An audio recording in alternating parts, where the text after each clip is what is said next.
ഇത് തേർഡ് ഗിയറിലെ ബുള്ളെന്ന് പറഞ്ഞത്. ഇതിപ്പോൾ ടർബോ മാറ്റിയതിന് ശേഷം വണ്ടി ഇത്രയൊക്കെ വലിക്കാനും തുടങ്ങിയത്. RPM കയറുന്നതനുസരിച്ച് വണ്ടിക്ക് വലിയിലും നല്ല വ്യത്യാസം വന്നിട്ടുണ്ട്. കമ്പനി വരുന്ന ടർബോ ഇതായിരുന്നു. ഇതാണ് ഇതിൻ്റെ ടർബൈൻ സൈഡ് വരുന്നത്. ഈ സൈഡിൽ കൂടെ എക്സോസ് ഗ്യാസ് കയറിയിട്ട് കറങ്ങിയാണ് ഇപ്പുറത്തെ കംപ്രസർ സൈഡ് വർക്ക് ചെയ്ത് ഇതിൽ കൂടെയാണ് എയർ സക്ക് ചെയ്യണത്. പക്ഷേ ഇതിൻ്റെ കണ്ടോ, കംപ്രസർ സൈഡ് ഫുള്ള് ഇത് ബ്രോക്കണായി പോയേക്ക് വന്നു. അപ്പോൾ ഇതായിരുന്നു നമ്മുടെ ടർബോയുടെ മെയിൻ പ്രശ്നം. ഇത് കാര്യം വർക്ക് ചെയ്ത് എടുക്കായിരുന്നു.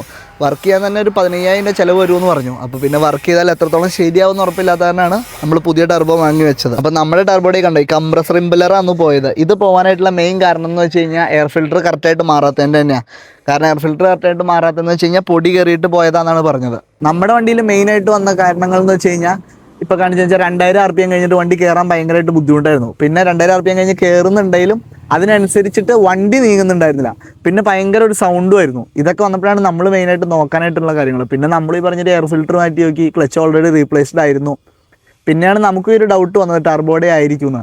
അങ്ങനെ ചെന്ന് ഷോറൂമിൽ നോക്കിയപ്പോഴാണ് മനസ്സിലായത് ടർബോയുടെ തന്നെ ആയിരുന്നു. അപ്പോൾ ടർബോ പോകാണ്ടിരിക്കാനുള്ള കുറേ പ്രിക്കോഷൻസ് എല്ലാം നമ്മൾ കഴിഞ്ഞ വീഡിയോയിൽ പറഞ്ഞിട്ടുണ്ടായിരുന്നു. അപ്പോൾ അതിൻ്റെ ഒപ്പം തന്നെ ഓയിൽ ചേഞ്ച് ചെയ്യേണ്ട കേസുകൾ ചോദിച്ചിട്ടുണ്ടായിരുന്നു. അപ്പോൾ ഓയിൽ ചേഞ്ച് ചെയ്യുമ്പോൾ മാക്സിമം കമ്പനി അവർ പറയുന്നതെന്ന് വെച്ചാൽ 5W30 എന്ന് പറഞ്ഞ ഓയിൽ ഗ്രേഡ് യൂസ് ചെയ്യാനാണ്. പിന്നെ ബാക്കി എന്തൊക്കെ നോക്കണം എന്നുള്ള കാര്യങ്ങൾ ഞാൻ ലാസ്റ്റ് വീഡിയോയിൽ പറഞ്ഞിട്ടുണ്ട്. അപ്പോൾ അതൊന്ന് ചെക്ക് ചെയ്യുവാണെങ്കിൽ നല്ലതായിരിക്കും. പിന്നെ ഇത്രയും പഴയ വണ്ടിയാകുമ്പോൾ ഈ 10,000 ഒന്നും ആവാൻ നോക്കിയേക്കണ്ട ഓയിൽ മാറ്റാനായിട്ട്. അത് ആവണേന് മുന്നേ ഒരു 8,000-8,500 ഒക്കെ ആകുമ്പോഴേക്ക് ഓയിൽ മാറ്റുവാണെങ്കിൽ അത്രയും നല്ലതായിരിക്കും.